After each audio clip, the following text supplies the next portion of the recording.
नमामि बाबा सर्वाश्चर्यमयम् अनंतम। मेरे इस संस्मरण में अनेकों बार जमालपुर का मैदान और कब्र का नाम आया है। जो जमालपुर से परिचित नहीं है, उनकी जिज्ञासा शांति हेतु उसका परिचय देना आवश्यक जान पड़ा। अतः जमालपुर का मैदान एवं मैदान में स्थित कब्र दोनों पूज्य बाबा को बहुत प्रिय थे। जमालपुर रेलवे स्टेशन से उत्तर कुछ मकान और कार्यालय तथा अस्पताल रेलवे के हैं। उसके उत्तर एक विशाल मैदान है और मैदान के उत्तर तथा पूर्व में पहाड़ी है। जमालपुर में कारखाना खुलने के पहले वहाँ काफ़ी जंगल था और उसमें जंगली जानवर का वास था। कारखाना स्थापित होने के कुछ काल बाद तक जंगल कटे नहीं थे और कारखाने के अंग्रेज़ी अफसर जंगल में घूमने और शिकार करने का शौक इसी जगह पूरा कर लेते थे। उसी ज़माने में एक अंग्रेज़ शिकारी को शिकार खेलते समय एक शेर से भिड़ंत हो गई। कोई नहीं जानता कितनी देर तक शेर के साथ आदमी लड़ता रहा, पर लड़ते लड़ते दोनों ने वीर गति पाई। दूसरे दिन खोज में निकले लोगों ने पाया कि शिकार और शिकारी दोनों मरे पड़े हैं। लोगों को उस बहादुर शिकारी की मौत पर दुख अवश्य हुआ होगा, पर उन्होंने अनुभव किया कि शस्त्रधारी मानव और शस्त्रहीन पशु में काफ़ी समय तक संग्राम हुआ होगा। कौन हारा कौन जीता, यह कोई नहीं जान सका। अतः अंग्रेज़ों ने उस शिकारी के मृत्यु स्थल पर जहाँ उसकी कब्र बनवाई, उसी के बगल में बाघ की भी कब्र बना दी। अंतर्यामी बाबा को उस बाघ की कब्र अधिक पसंद आई और अपने टहलने के समय नित्य का विश्राम स्थल उस बाघ की कब्र को ही चुना। क्यों चुना, यह बाबा जाने।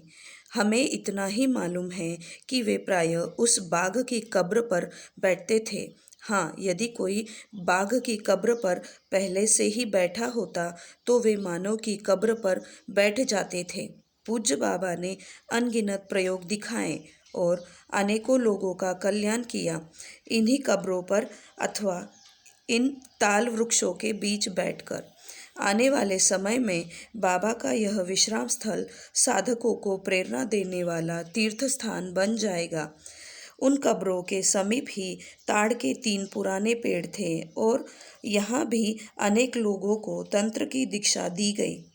ऐसे ही एक दिन मानव की कब्र पर बैठे हुए बाबा ने कहा, उधर मत बैठो, इधर आ जाओ, और मैंने तुरंत आदेश का पालन किया। मेरे मन में जिज्ञासा उत्पन्न हुई कि बाबा ऐसा क्यों कह रहे हैं।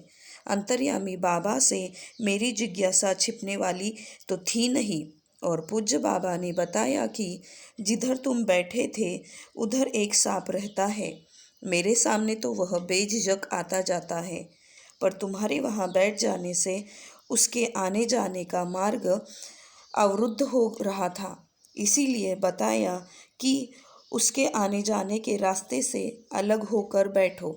संयोग ऐसा हुआ कि वह सांप उस दिन निकला ही नहीं।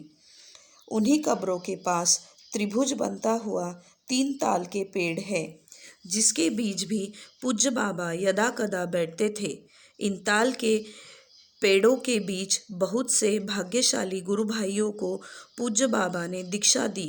काश इन कब्रों तथा इन पेड़ों को परमात्मा ने वाणी दी होती तो ये सैकड़ों वर्ष पूर्व एवं पूज्य बाबा के बचपन से लेकर जमालपुर में रहने तक के सारे इतिहास बता सकते। इन कब्रों पर या ताल वृक्षों के नीचे बड़े बड़े महापुरुष देही एवं विदेही परम पूज्य बाबा के चरणावृंद के दर्शन करने के लिए आतुरतापूर्वक प्रतीक्षा में मंडराते रहते थे। इस कब्र पर बैठे परम पूज्य बाबा के श्रीमुख से विभिन्न विषयों पर अनेक प्रकार के उपदेशप्रद एवं शिक्षामूलक बातें सुनने को मिलती थी। आध्यात्मवाद एवं नैतिकता से संबंधित शायद ही कोई विषय हो जिस पर पूज्य बाबा ने वहाँ चर्चा न की हो।